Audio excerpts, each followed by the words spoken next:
ঈদ বেয়া নহয়, মুছলিম বেয়া নহয়, নহয় মছজিদ বেয়া, এই সন্দেহযুক্ত বিদেশী নাগৰিকখিনিহে বেয়া।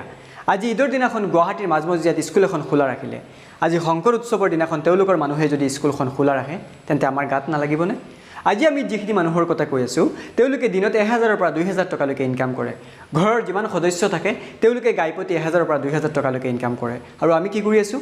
জয় শ্ৰীৰাম, জয় বজৰংবলী, হেংদাং, আমি এইবোৰেই কৰি আছোঁ।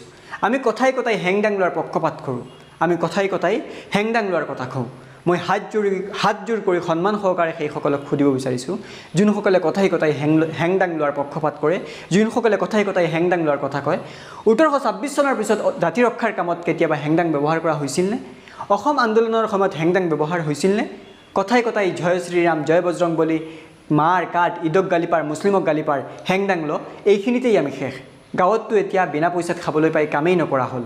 মেডিকেল ছেক্টৰ হাতৰ পৰা ওলাই গ'ল, ল' ছেক্টৰো হাতৰ পৰা ওলাই গ'ল, মোটামুটি চব ছেক্টৰ আমাৰ হাতৰ পৰা ওলাই গৈয়ে আছে। নেতাৰ ল'ৰা ছোৱালীয়ে বিদেশত পঢ়িব আৰু বাকী চববিলাকে তলত আহি ইনকলাব জিন্দাবাদ, জয় শ্ৰীৰাম, জয় বজৰংবলী ধ্বনি দিব। এনেকৈ নহ'ব।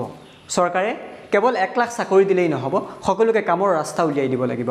এই মন্তব্য APWৰ সভাপতি অভিজিত শৰ্মাৰ।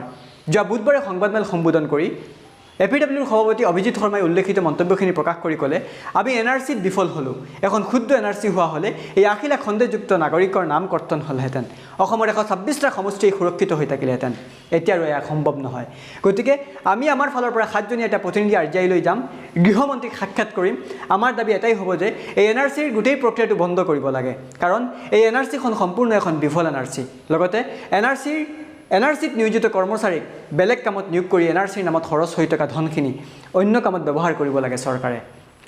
সংবাদমেল পাতি APWৰ সভাপতি অভিজিত শৰ্মাই উপস্থাপন কৰা এই বাস্তৱিক দিশসমূহক লৈ সামাজিক মাধ্যমত এতিয়া ব্যাপক চৰ্চা লাভ কৰা দেখা গৈছে। অভিজিত শৰ্মাই সংবাদমেল সম্বোধন কৰি বাস্তৱ সত্যসমূহ উপস্থাপন কৰাত সচেতন মহলৰ মাজত ব্যাপক চৰ্চা লাভ কৰা দেখা গৈছে।